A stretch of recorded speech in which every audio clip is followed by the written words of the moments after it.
Hey everyone, Austin from Cultivated Culture here, and in this video, I'm going to teach you how to write a killer opening to your next cover letter so that you can win more job interviews and win more job offers. Now, if we're being honest, writing cover letters is a major pain in the butt. They are super frustrating to write, they are very confusing, and if you try to go look for advice on them, what you get is very conflicting and almost makes things even more frustrating. So, I want to share my specific strategy for writing a cover letter. But first, I want to talk about why most job seekers fail at writing good openings to cover letters. And the main reason for that is because of that uncertainty piece, right? When we have a blank sheet of paper and we're told to just share our story or sell our value or share our experience, right?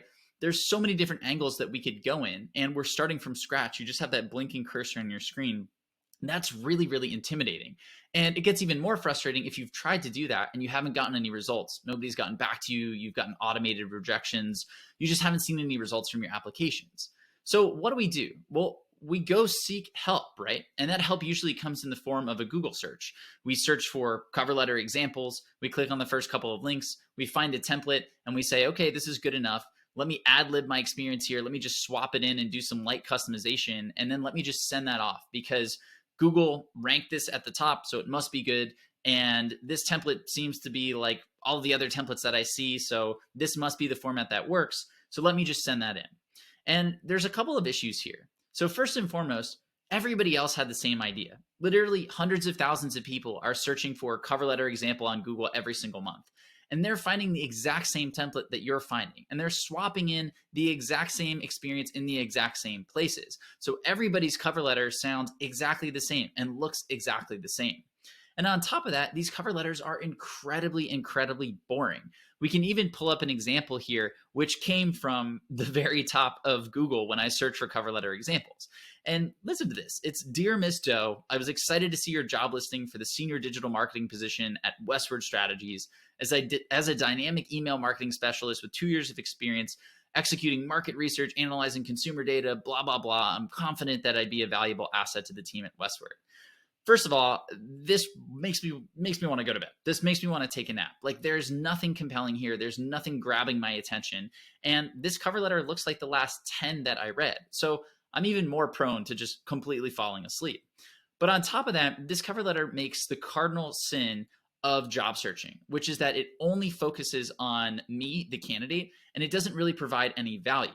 See, what companies want is they want somebody to say, hey, I know you. I know your challenges. I know your pain points. I know your goals for this role. Let me show you that I understand those things. And then let me show you what I can do for you. Let me show you the exact value that I bring to the table. And finally, let me show you why my background provides supporting evidence for me to be able to execute on those things, why I'm the best hire. And this cover letter does none of that. But this is the main thing. This is the most common type of cover letter that gets sent to recruiters, that gets sent to hiring managers and applications. So the great news for us is that because most people are sending this type of cover letter, if we shift things a little bit, if we provide a little bit of customization, a little bit of personalization, we are going to stand out far and beyond from our competition. And we're going to appear to have so much more value for this role. It's going to make it so much easier for us to win this job. So let me show you how to do that. And it's basically going to happen in 3 steps. So the first thing that we're going to do is we're going to address this cover letter to an actual person or to the team at the company. The second thing that we're going to do is lead with a hook. And we're going to use that hook to show the company, hey, we know what your challenges are. We know what your goals are. We know what kind of value you're hoping to get out of this hire. And then we're going to use our background as supporting evidence for why we're the person to do that. So in this specific case, let's just focus on the first example here, which is an example that's focused on a user experience design role in e-commerce. So in this case, we have somebody named Jasmine who's applying for a UX design role at a company called FitWorld, which is a fitness-focused e-commerce company. And this company's main goal is to improve their customer support experience, making it easier for their customers to get the help they need while reducing the amount of hours the support team spends manually handling issues. So if I go zoom in on this cover letter and read through it, the first thing that Jasmine does is she addresses the cover letter to the exact team and company that she's applying to. So not dear hiring manager or to whom it may concern, but to the user experience design team at FitWorld. So she's applying for a user experience designer role. She addresses it to that team, and then she's applying at FitWorld, so she addresses it to that company. So immediately we have some personalization.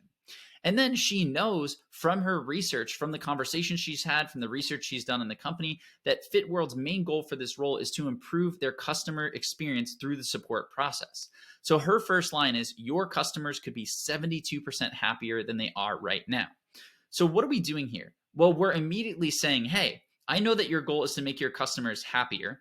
And what I want you to know is that there's the opportunity for them to be 72% happier than they are right now. So I'm quantifying that for you. And I'm even saying, hey, that's a bold statement, but bear with me. So I'm leading in with this hook that immediately a hiring manager or a recruiter for this role is going to latch onto, because they're going to say, this is exactly what we need. This is exactly why we're hiring. Then Jasmine goes on to show the research that she did, to show her work. So she says, in preparation for applying for this UX designer role, I performed a complete audit of FitWorld's customer support flow. I bought a few products. I contacted support to investigate process on a few issues. Based on my research and experience with FitWorld's customer support flow, I believe there are 3 simple UX issues or changes that FitWorld can make to increase their customer satisfaction scores by 72%. So she's showing her work here, saying, hey, this is exactly what I did to prepare for this role. I performed a complete audit of the customer support flow. I actually bought products, and I actually went through the support process, and I used my user experience design history, and I used all of the knowledge that I have to find 3 specific things we can change that, in my experience, will increase customer satisfaction scores by 72%. And then finally, she closes out by providing her background as evidence. So how can she promise something like this? Because she has over 6 years of customer-focused UX design experience, where she's helped brands like bodybuilding.com, Tone It Up, and Peloton increase their customer satisfaction scores by an average of 72%. So we're validating that initial metric that we shared throughout the top of this cover letter, but we're also saying, hey, I have 6 years of experience doing this, and I've also worked with brands that align with you, that are in the same space, that might even be your competitors. So you can trust that my recommendations and my experience make me a strong fit for this role. So essentially what Jasmine is saying is, I've researched the heck out of your company. I have specific ideas for how you can increase your customer satisfaction. And I know that is the exact goal that you're hiring somebody. So go find somebody better than me. You're probably not going to be able to. So this cover letter is so customized to this specific role and to this company, it's going to be really hard for anybody else to compete with that if they're using a generic template. And that is going to stand out with the hiring team. So I'm going to show you step by step how to come up with a cover letter that looks exactly like this. You don't need to try to pull these numbers out of thin air. You don't need to try to go behind the scenes yourself. Everything else below in the article is going to cover everything step by step. So I'm going to break down the entire process. And by the end of it, I'm going to show you a few more examples, and you should feel really confident in creating your own cover letter that is customized, personalized, and will stand out from the crowd. So best of luck with your job search, and I'll see you in the next video.